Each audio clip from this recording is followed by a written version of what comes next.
Hello everyone and welcome to Against the Fence. If you're obsessed with the UFC, then this is the place to be. Today we sat down with Eryk Anders and spoke. All Eryk Anders. Yes, we did. 100%. Now, this guy's an absolute, the man, the myth, the legend.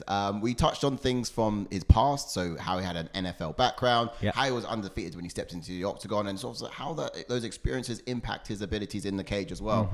After that, I was able to go into a bit more detail about the present, what he's currently working on, what's coming up with his fight against Roman Dolidze later this year in November. Don't miss it. It's going to be fire.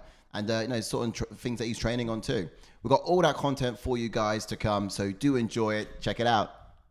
I'm up here in, I don't even know what city or town this is, but I'm up here in North Alabama at a lake, just getting some family time in before I head off to Arizona for fight camp. Yeah, perfect. Love that. That's great. Love to ask a bit more about that fight camp as well, and what's coming up. How did you sort of make that transition into this sport, especially from something like football?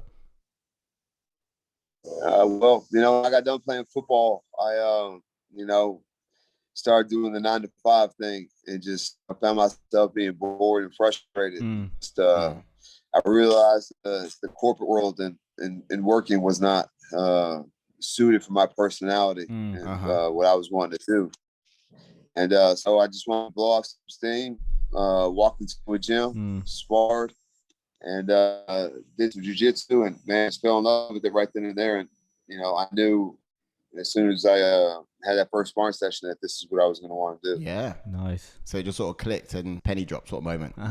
Yeah, and man, I still, before I made enough money to where I could, support myself and my family, I was still working. So I'd get up in the morning, 4:30, 5 a.m., go train, go work 8-9 hours, and then not even go home, go back to the gym and train again until like 10, 11 o'clock at night.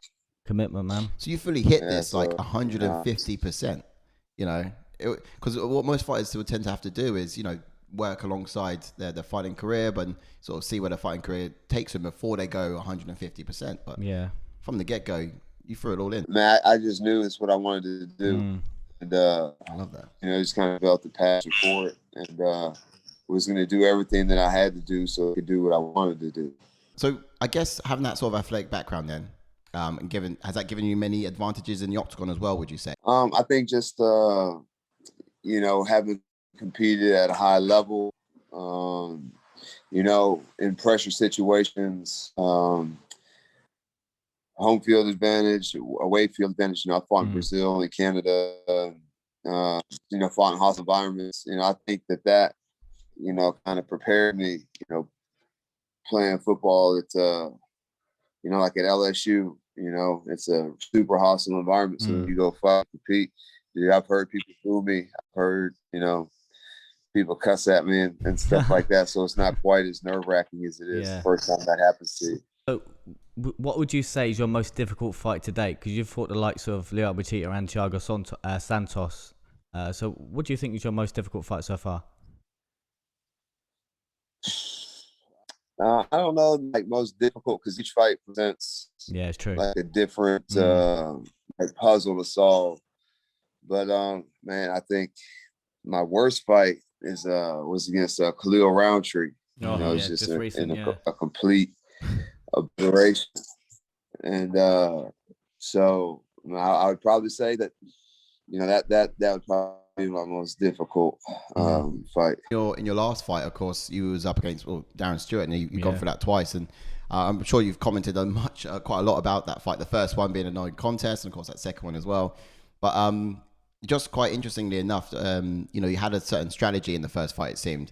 For you, was there any adjustments that need to happen going into the second, or was it the same game plan? Did you have to sort of like tweak anything differently, or perhaps more mind games, or what's the difference between the two, do you find? Man, I would have really liked the second fight to go like the first fight. Yeah, you look great as well. The only difference is, the first fight, Darren was more aggressive. Yeah, he was more.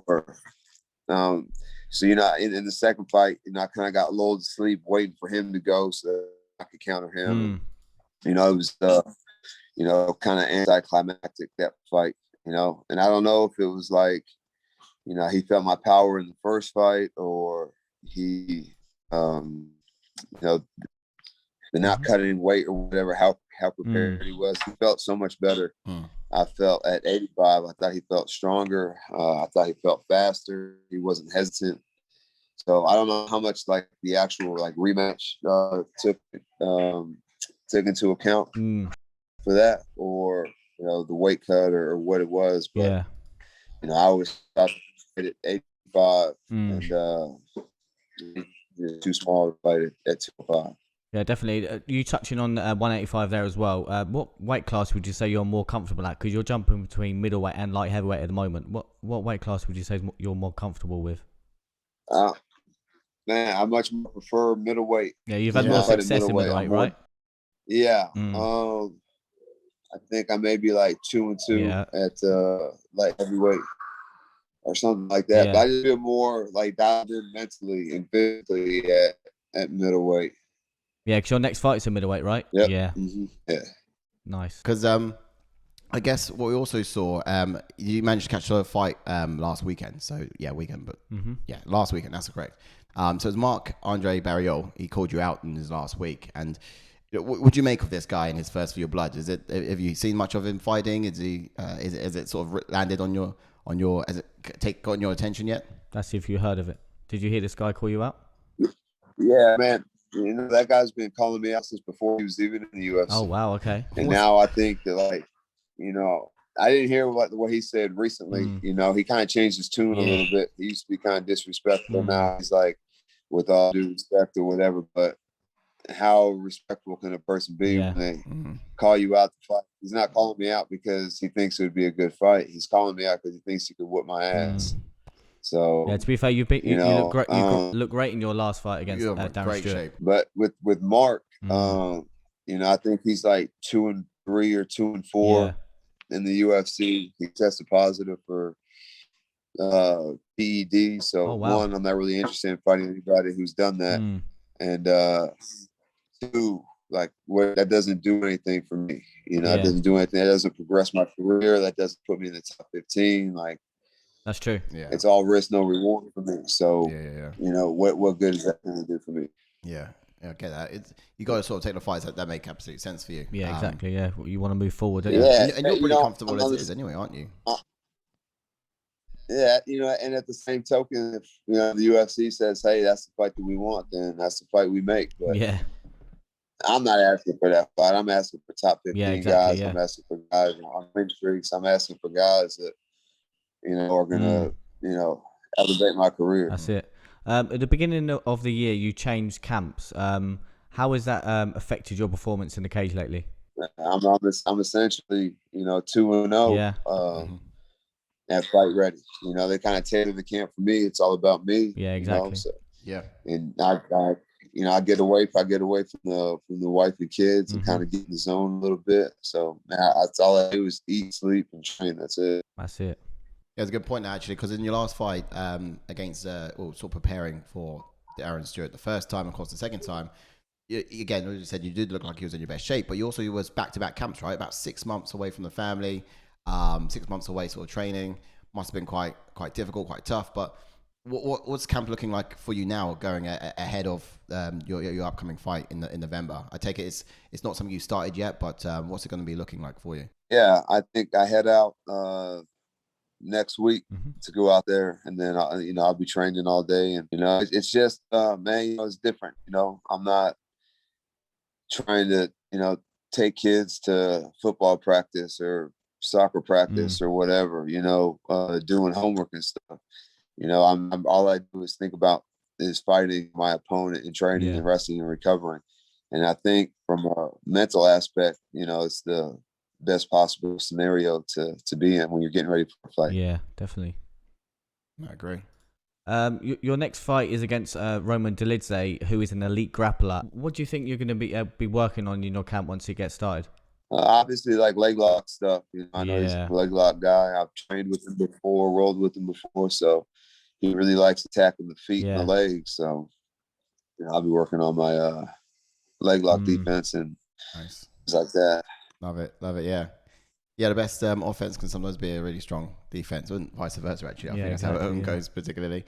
But yeah, my defense will be my left hand. Yeah, so exactly. I was gonna say. Hopefully, it holds the power. Yeah, yeah. How would you call it?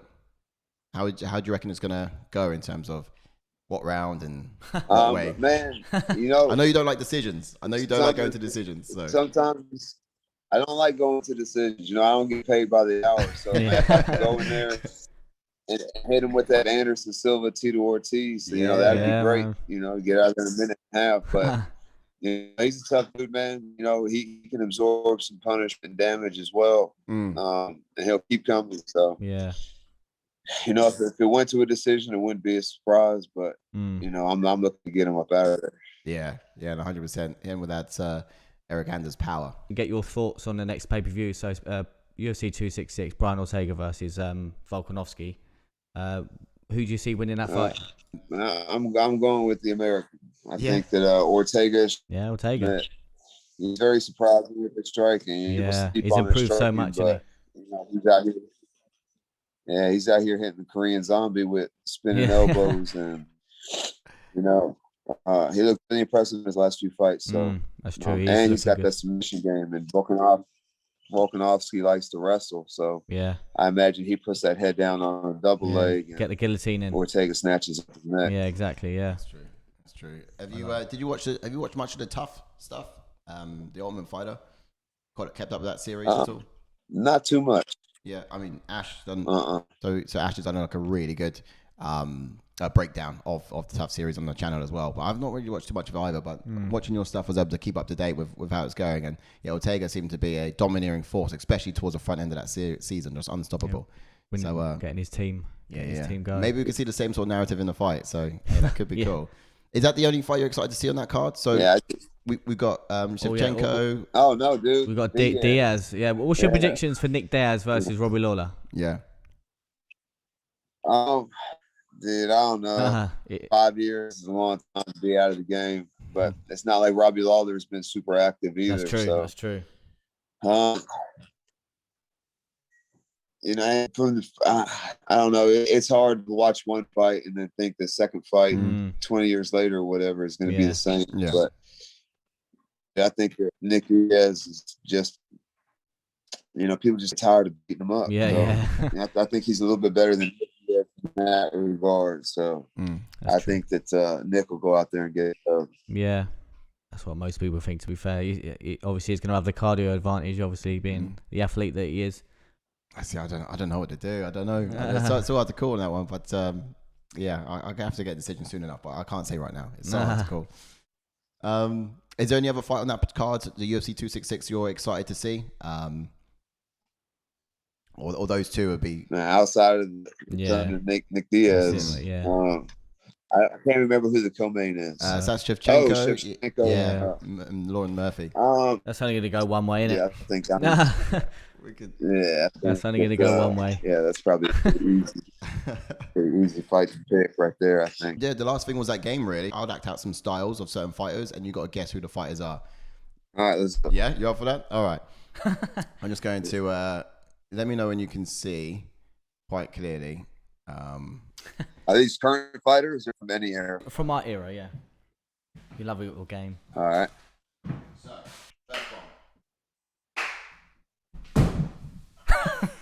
Oh, Black Beast. Yeah, that's the one. You got that one. Yeah, got that one. I got the earrings, so you got to tell me. No, you got that one. Got that one. Let's get this out of the way. Next one was.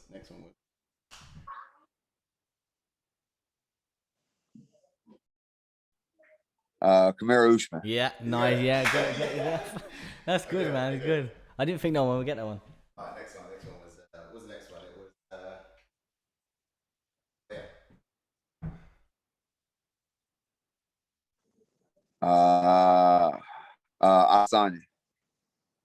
Asanya. Nah.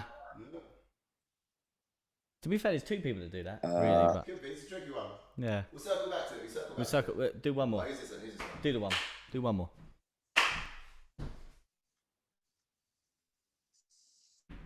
That's Asanya. Yeah, that's it. Yeah. Okay, go one more. Last one. BJ Penn. Yeah, that's the one. Yeah, you got it. Yeah. Nailed it. What was the What was the crouching one? He said John Jones. Okay. All right. Yeah, I was looking for John Jones in that one, but it's not a bad effort. I think that's fun, man. Yeah. I don't want to take up too much of your time because you got some things to got move and your whatnot. family. But We don't want to otherwise, take too much appreciated. I mean, it's great content. We looked at a bit in the past, a bit about the present, obviously looking at what's coming up in the future, next fight and stuff. But honestly, massive thanks for having me on board. Thank you for having us. Thank you. Appreciate you guys. You too, Thank you for having me. No worries. Lots of love. Yeah, bless, man. Lots of love. Take care. Eryk Anders, everybody. That was insane. I really had a lot of fun with that. I enjoyed sitting down talking to the guy. What a legend. What a gentleman. Absolutely, 100%. Thanks again, Eryk, for coming along. Thank you really again, enjoyed that time. Hope you enjoyed it as well. And 4 out of 5 on the game. Yeah, you love a little game, don't you? I love a little game. I do. But that was fun. I really enjoyed it. And I hope to see plenty more of you guys in the future, 100%. Yeah, definitely a massive shout out and a massive thank you to our boy, the Fight Game 247. That's his Twitter handle. Yeah. And also, thank you for organising this fight Q&A for us. Appreciate that. Yeah, Tommy, big shout out. The Big Cheese. The Big 100%. Cheese. That was awesome. Well done. And I guess coming up next, we've got some content coming for the weekend. We've got a watch along, don't we? We do, yeah. The watch along at the weekend is going to be Anthony Smith versus Ryan Spann. So stay tuned for that. Yeah, it's going to be absolutely epic. And we'll be doing the whole coverage from the start to stop of the fight, giving you full breakdowns and real-time reactions as well, as always. But don't forget, if you are obsessed with the UFC, then this is the place to be. Enjoy. Look to see you soon.